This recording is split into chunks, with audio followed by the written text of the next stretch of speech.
유튜브로 보는 서영석의 더비평, 정치를 분석하고 비평하는 서영석의 더비평, 서영석 인사드립니다.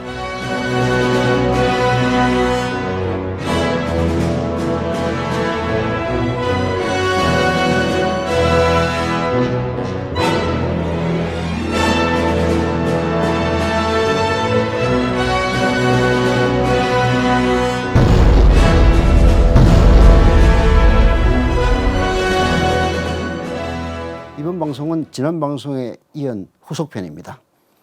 지난 편을 요약하면은 성남시를 위해서 대장동 이 민간 개발을 하면은 그 생기는 이득을 어떻게든 공공에 환수하고, 그리고 이재명 지사는 또 지난 편에도 얘기를 했습니다. 그 야심을 갖고 있었습니다. 그 야심이 뭐냐?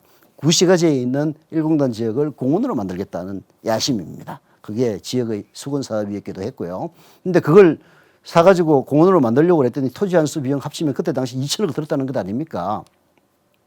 그래서 이재명 시장은 아이디어를 낸 겁니다. 이 동떨어진 대장동과 구시가지 이 두 구역을 하나로 묶어서 개발하는 방안을 생각해 낸 겁니다. 당시 도시개발법이든가 이런 관련 법이 개정돼 가지고 그런 방법이 가능해졌다고 해요. 대장동 개발에서 나온 이익으로 일공단 부지를 사서 공원으로 만드는 방법. 이재명이 말한 설계가 바로 이 아이디어입니다. 이재명이 내가 대장동을 설계했다라고 얘기했을 때 그 설계란 바로 이거예요. 결국은 공원으로 만들려면 막대한 돈이 국비나 지방비로 동원이 돼야 됩니다. 근데 당시 그 새누리당인지 한나라당인지 모를 그 이대협의가 완전히 성남시를 갖다가 개박살을 내고 호화 시청사망을 지어놓고 깜빵으로 들어가 버리니까 방법이 없는 거예요. 지방채를 발행하려고 해도 그 한나라당이 주축이 된 성남시에서 반대하고 딴지를 걸고, 국회가 개판일 때 행정 책임자가 얼마나 고생을 하는가는 노무현 대통령 때 몸살치게 느낀 겁니다. 느낀 바가 있습니다. 여하튼 이재명의 아이디어, 이재명의 설계, 거기에도 여전히 문제가 있었다고 월간중앙 유기령 기자는 씁니다. 대장동 개발에 필요한 돈을 어떻게 조달하느냐. 당시만 해도 성남시가 대장동 개발한다고 어디서 돈을 빌릴 수도 없었고, 박근혜 정부는 성남시가 무상복지, 교복, 무상급식 등을 할 때마다 번번이 퇴짜를 놓던 때였습니다. 당연히 지방채 발행성에는 요원했죠. 당시 대장동 1과 그리고 1공단 계략개발을 성사시키기 위해서는 성남시의 선택지는 세 가지였다고 유길령 기자는 쓰고 있습니다.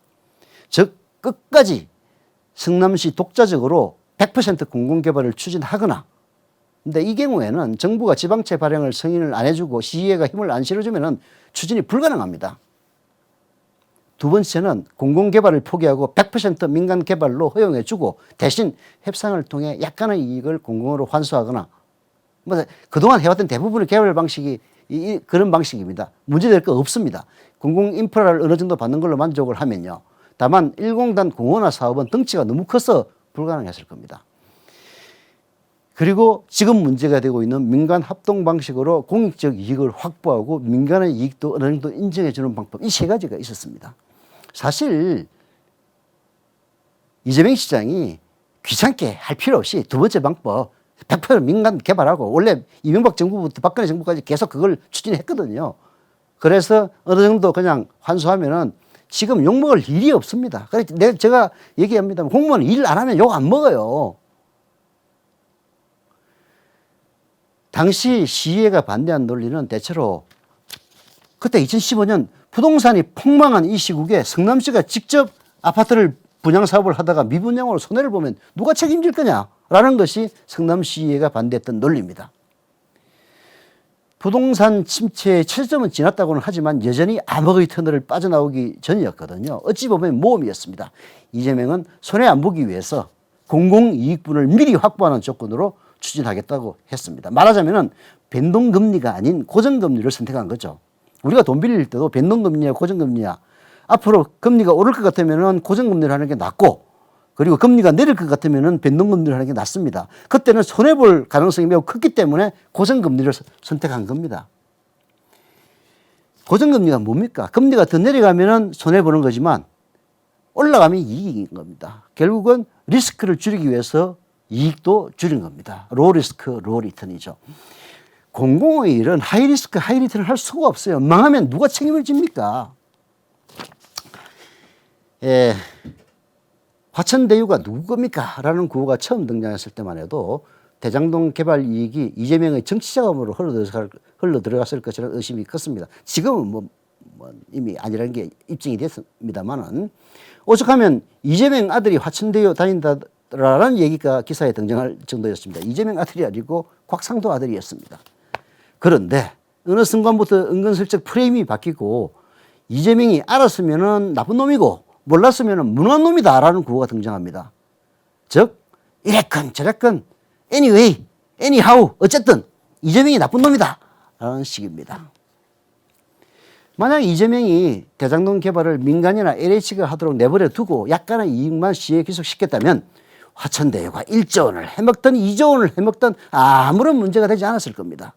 돈 많이 들어가는 1공단 공원화 사업은 그냥 미완의 공약으로 끝났을 거예요. 지금처럼 이재명의 운명을 뒤흔드는 그런 비난은 없을 것이고 그랬으면 아마 화천대유에서 크게 받아먹은 여러 이해관계자들은 지금 드러난 것보다 더 크게 해먹고 유유자적했을지도 모르겠습니다. 참 불행하게도 이재명의 욕심이 과했던 거죠. 굳이 안 해도 될 공공이익의 환수를 해보겠다고 이리저리 머리 굴린 것도 죄고 굳이 안 지켜도 될 1공단 공원화 사업을 지켜보겠다고 돈 벌 궁리를 한 것도 잘못인 겁니다. 그렇게 만들고 있어요. 굳이 성남의 개발 이익을 성남 시민들에게 돌려주겠다고 그거를 복지 비용으로 쓴 것도 과욕입니다. 근본적으로 거의 말 맞다나 개발 세력과 악마의 거래를 한 것 자체가 잘못입니다. 그냥 고고한 척 홀로 청정했으면 욕도 안 먹고 그럭저럭 일절한 시장으로 평가받았을 겁니다. 유기룡 기자는 이어서 이렇게 씁니다. 2010년 이재명이 성남시장에 당선된 뒤 시장 집무실에서 그를 만난 적이 있다고 해요. 그의 사무실에서 유명한 얘기죠. CCTV가 달려 있었습니다. 이전 시장 때 워낙 지저분한 이권 비리가 많았다 보니까 거기서 자유롭자고 취임하고서 곧바로 CCTV를 설치한 겁니다. 시장실에다가. 한 번은 지역에서 유력하다는 민원이 와가지고 봉투를 쓱 내놓더랍니다. 손으로 CCTV를 가리키자 그 민원인 황급히 봉투를 집어넣고 빼더라는 겁니다. 그게 소문이 나니까 시장실을 찾는 민원인이 확 줄었다고 합니다. 그때는 40 후반 젊은 나이에 시장도 했고 도지사, 대통령 이런 식으로 야망을 품지는 않았을 겁니다. 그저 시장 자리에서 재선하거나 나중에 국회의원으로 정치적인 단계를 밟겠다 그런 의욕만 있었을 겁니다. 다만 아쉬운 것은 이재명의 주변에서 그의 구상을 이해하지 못하고 눈앞의 이익을 쫓은 인물들이 여럿 있었다는 겁니다. 사실 아랫사람이 나쁘지 않은 거 저도 경영을 해봤습니다만은 그것이 문제가 되기 전까지는 알기가 굉장히 어려워요. 이재명을 성남의 맹주로만 생각했던 그런 이재명을 쫓았던 사람들입니다. 그들은 대개 스스로 오랏줄을 올가매고 이재명의 곁에서 멀어져 갔죠. 누군가에게는 편파적으로 보일지 모르겠지만 내가 겪은 이재명, 유기룡 기자의 이야기입니다. 내가 목격한 성남의 상황은 그랬던 겁니다. 어떻게든 화천대유와 이재명을 엮으려는 시도는 번지수가 좀 틀렸다고 봅니다. 물론 어떤 식으로든 의혹에 엮인 것에 대한 책임은 있지만 평소 흠모해온 여러 선생님들이 이재명에 대한 반감 때문에 그를 악마화하는데 온 힘을 쏟는 것을 보노라니 이건 아니다 싶어 장문의 귀로 올랑이다라고 유기룡 기자를 쓰고 있습니다. 예, 이 유기룡 기자의 시각 자체가 100% 옳다고 저는 보지도 않습니다. 그러나 한번 짚어볼 만한 대목들이 많기 때문에 이 이야기를 두 회에 걸쳐서 소개를 해드렸습니다. 공무원, 배임 문제에 늘 시달립니다. 제일 좋은 거는 복잡한 건 안 하는 거예요. 일 안 하면 됩니다. 결국은 어떻게든 시민들을 위해서 일하겠다고 했던 이재명, 결국 바보였던 거죠.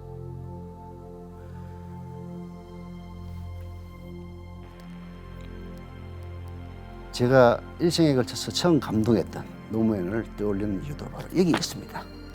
제가 이 방송을 하는 이유이기도 하고요. 자, 오늘 방송은 여기서 마치겠습니다. 그리고 좋아요, 알림 설정, 구독 부탁드리겠습니다.